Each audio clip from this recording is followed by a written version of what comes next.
샬롬 샬롬 샬롬 샬롬. 하나님 사랑합니다. 여러분 주 안에서 사랑합니다. 오늘 잠언 17장 1절 말씀, 행복한 가정을 위한 조건, 이런 제목으로 함께 은혜를 나누도록 합니다.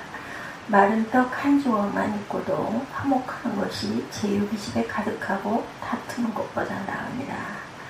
이 세상에 가정처럼 좋은 곳이 없어요. 그죠? 홈 스위트 홈, 이런 노래 생각이 납니다. 그 이유는 가정은 우리의 안식처고 보금자리이기 때문이죠. 가정은 집을 의미하는 것이 아니고 거주하는 집이 크든 작든 호화롭든 초라하든 그건 상관이 없습니다. 가정을 가정답게 만드는 것은 선물이죠. 경제적인 조건이 아니고 가족에 대한 신뢰와 사랑입니다. 가정에서 가족 사이에 존재하는 신뢰와 사랑이 가정을 가정답게 만듭니다. 그뿐 아니라 가정은 이 사회를 이루는 가장 기본적인 공동체이고, 건실한 가정이 많아져야 그 사회가 건강하다고 볼 수가 있어요. 반대로 상처있고 병든 가정이 많은 사회는 건강하지 못합니다. 행복한 가정은 모든 사람이 바라는 바지만 현실은 행복과 거리가 먼 가정이 적지 않습니다. 가족 사이의 신뢰 대신에 의심이, 사랑 대신에 미움이, 화목 대신에 불화가 판을 친다면 불행한 일이 아닐 수 없겠죠. 그러면 작은 천국과 같아야 할 가정이 지옥이 되고 말죠. 우리가 한 가지 알아둘 것이 있습니다. 그것은 행복한 가정은 저절로 만들어지는 것이 아니다. 이 세상에 저절로 되는 건 아무것도 없어요. 그렇죠? 행복한 가정을 위해서도 필요한 조건이, 필수 조건들이 있습니다. 우리가 이 조건을 알고 실천할 때 우리 가정은 행복의 보금자리가 될 수 있을 것입니다. 첫 번째, 남편과 아내가 사랑으로 하나가 되어야 합니다. 가정은 꽃과 같아서 심고 가꾸는 노력을 기울여야 돼요. 땅에 심어 뿌려놓는다고 싹이 나는 건 아니죠. 먼저 괜이나 삽으로 땅을 파고 돌이나 나무 뿌리와 좋지 않은 것들을 다 제거해야 됩니다. 그리고 또한 영양분이 있는 흙을 섞어서 부드럽고 기름진 토양을 만들고 정성껏 씨앗을 심고 매일 물을 또한 주어야 합니다. 싹이 나서 자라는 과정에도 해충을 잡아주고 병에 걸리지 않도록 보살펴야 되죠. 마치 어린아이를 돌보듯이 하여야만 마다 죽지 않아요. 가정 역사에 살아있는 식물과 같아서 사랑을 가지고 정성껏 보살피지 않으면 금방 피폐에 접을고 만다는 것을 우리가 꼭 염두에 두어야 합니다.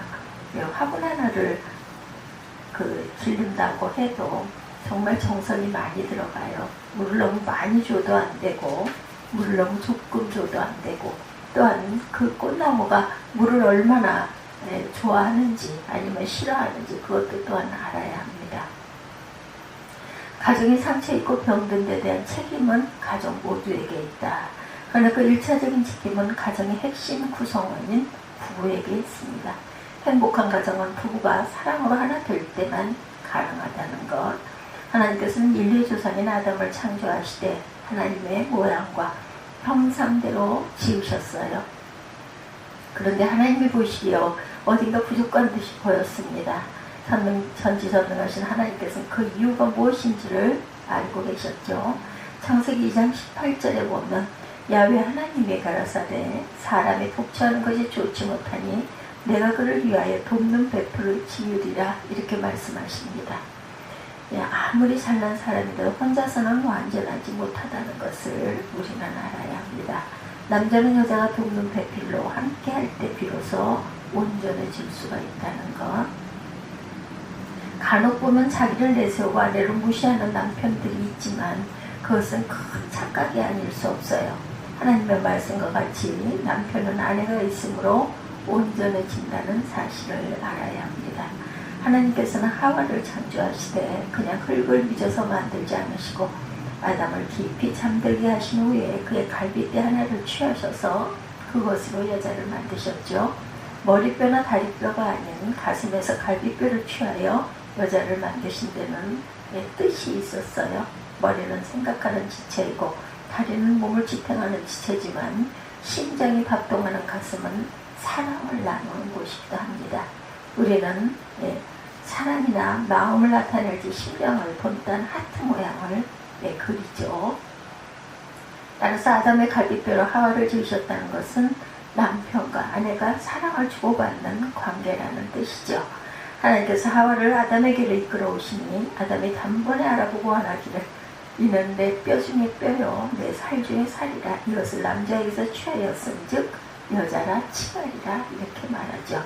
하나님께서 하와를 아담에 이끌어 오신 다음에 아담이 단번에 알아보고 말한 거예요. 이것은 내 뼈 중에 뼈요 뼈요 살 중에 살이니 남자에게서 취하였으면 여자라 하리라. 이렇게 명명했습니다. 그러므로 창세기 2장 24절에도 보면 남자가 부모를 떠나 아내와 연합하여 둘이 한 몸을 이룰지로다. 이렇게 말씀하죠. 그러므로 이처럼 인류 최초의 가정은 하나님의 주도적인 역할에 의해서 탄생이 되었다라는 것. 이는 가정의 창시자가 하나님이시란 뜻이죠. 또한 이 말씀은 우리에게 배필을 짝지어 주신 분이 하나님이시라는 뜻이기도 합니다. 한 번은 바리새인들이 예수님을 시험하라고 무엇이든 이유가 있으면 그 아내를 내어버리는 것이 옳으리까 하고 묻습니다. 무엇이든 이유가 있으면 아내를 내어버리는 것이 옳으니까 하고 물어요. 이 예수께서 대답하시기를 마태복음 19장 4절에서 6절에 보면 사람을 지으시니가 본래 너희를 남자와 여자로 만드시고 말씀하시기를 이러므로 사람이 그 부모를 떠나서 아내에게 합하여 그 둘이 한 몸이 될지니라 하신 것을 알지 못하였느냐. 이러한즉 이제 둘이 아니요 한 몸이니 그러므로 하나님이 짝지어 주신 것을 사람이 나누지 못할지니라. 이렇게 말씀하시죠.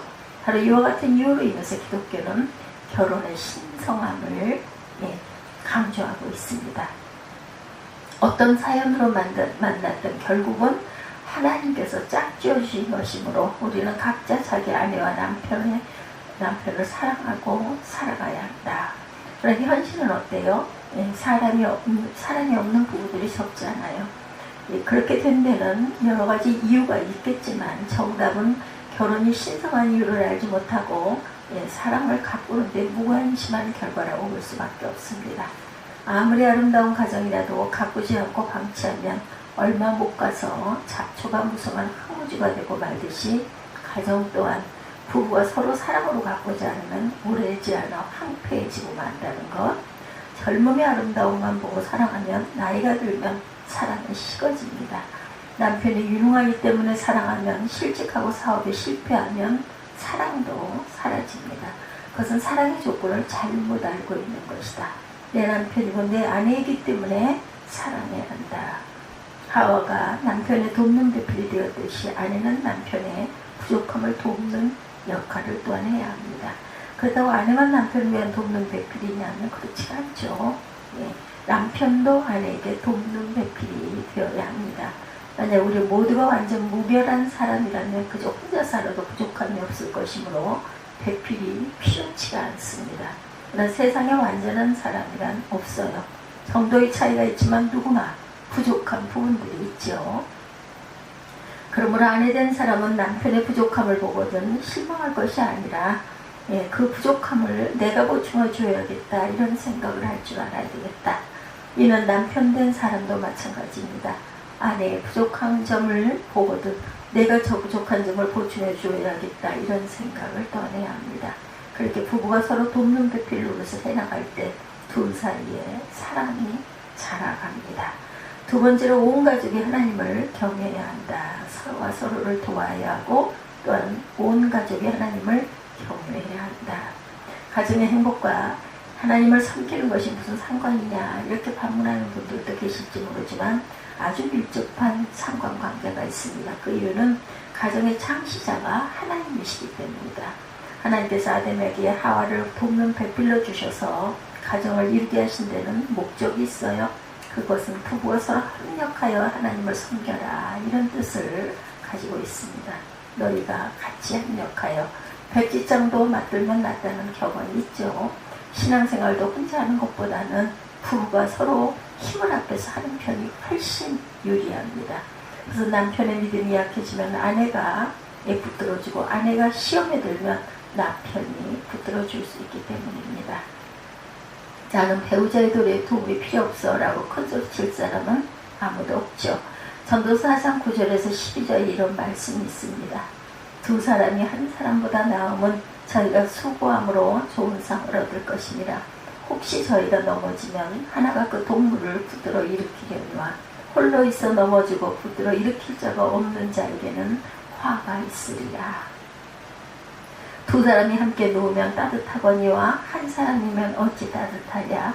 한 사람이면 패하겠거니와 두 사람이면 능히 당하나니 삼겹줄은 쉽게 끊어지지 아니하리라. 이렇게 말씀하죠. 전도서 4장 9절에서 12절 이 말씀들 많이 하십니다. 그렇다고 믿지 않는 배우자를 두신 성도께서 낙심하지 마시기 바라요.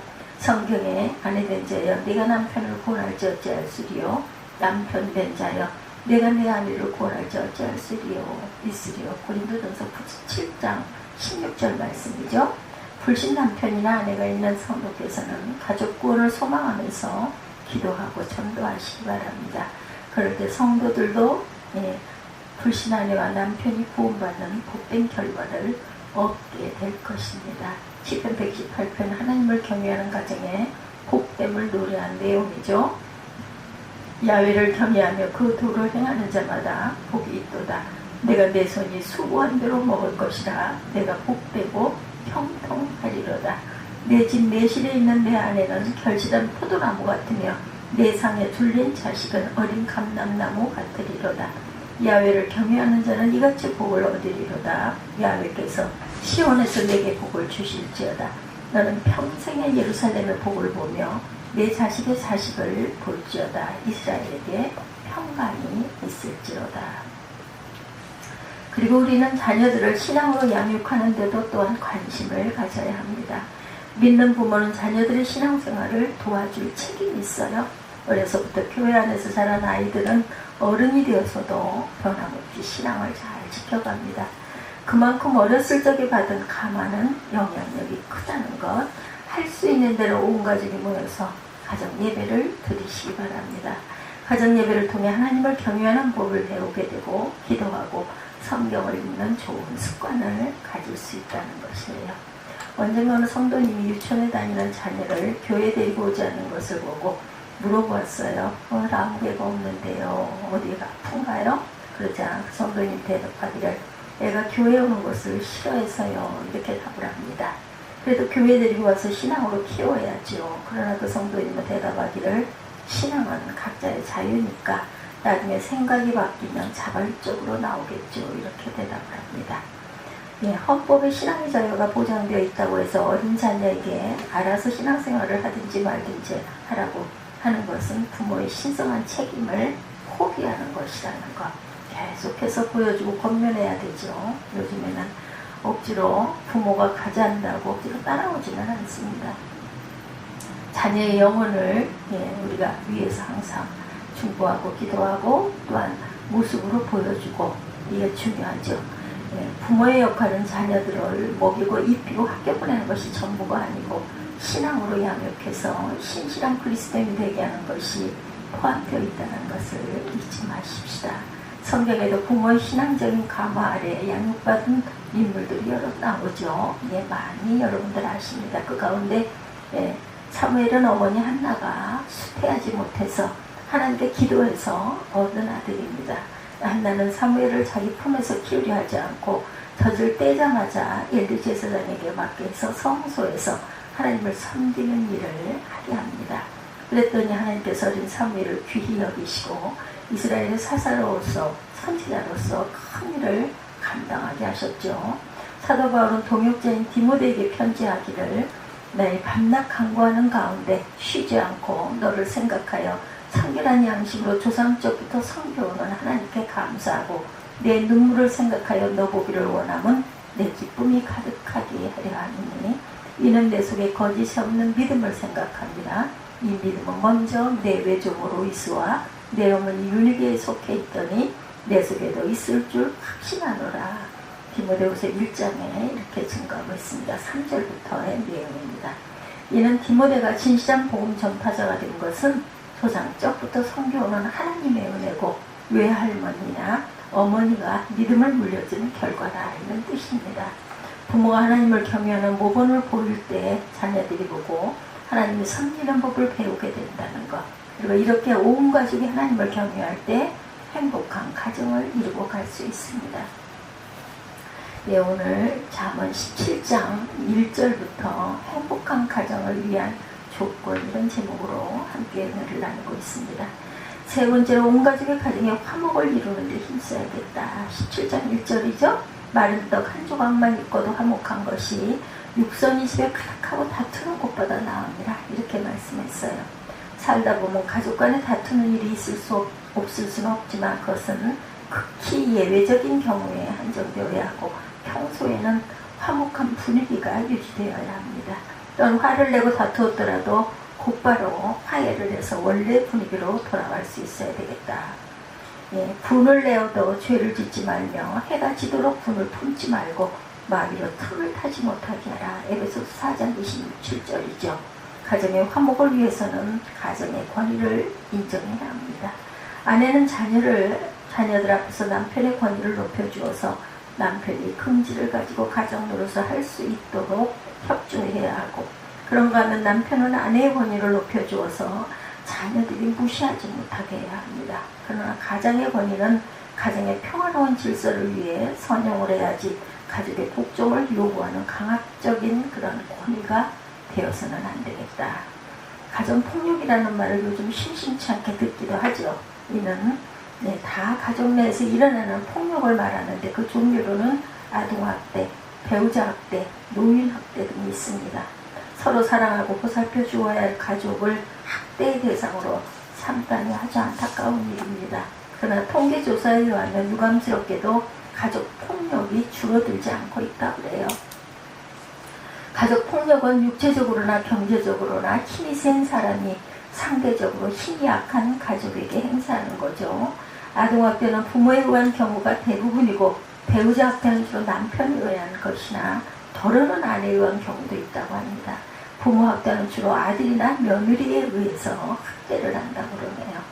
오늘날과 같이 핵가족화하고 경제 일변도의 경쟁사회에서는 가족 구성원이 저보다 바쁘게 살다 보니 한 가족이 온 가족이 모두 모여서 밥을 먹기도 아주 어렵습니다. 특별한 날이 아니면. 그렇죠?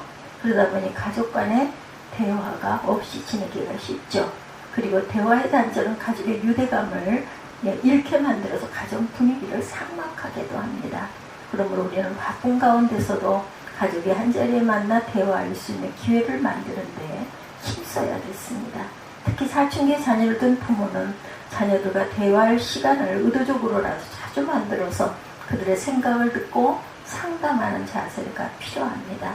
부모와의 대화가 단절되면 그 답답함을 좋지 않은 방법으로 해소하려는 유혹에 빠지게 됩니다. 무엇보다 우리는 성경의 가르침을 실천해야 합니다. 에베소서 5장에 부부가 해야 할 바를 말하고 있죠. 22절에서 25절까지 보면 아내들이여 자기 남편에게 복종하기를 주께 하듯 하라. 남편들아 아내 사랑하기를 그리스도께서 교회를 사랑하시고 위하여 자신을 주신 같이 하라.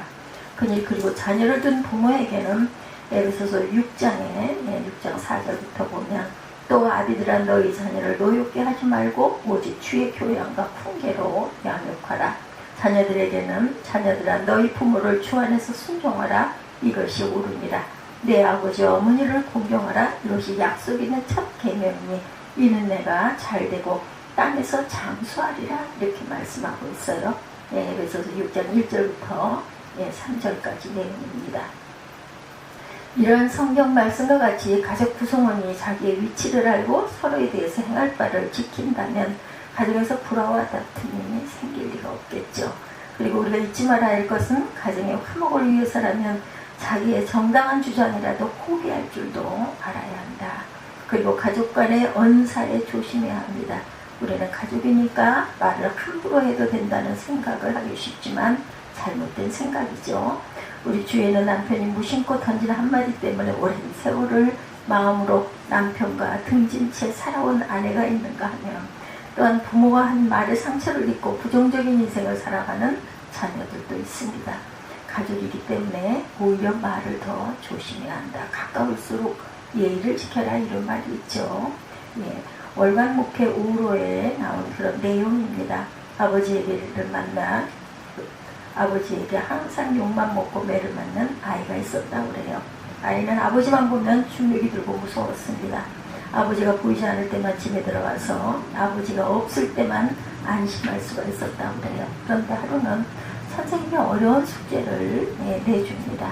아버지를 사랑하는 20가지 이유를 적어오라. 이렇게 숙제가 20숙제예요. 아무리 생각을 해도 한 가지도 찾기 힘든데 어떻게 20가지를 찾고 그것을 숙제를 해갈 것인지 이 아이는 아주 고민이었어요. 선생님은 단호하게 우리를 낳아주시고 길러주시고 먹여주시고 입혀주시고 우리를 지금까지 있게 하신 것은 아버지의 사랑이라고 하면서 꼭 숙제를 해와야 한다고 합니다. 이 아이는 아버지를 사랑하는 이유 20가지를 찾는데 일주일이나 걸립니다.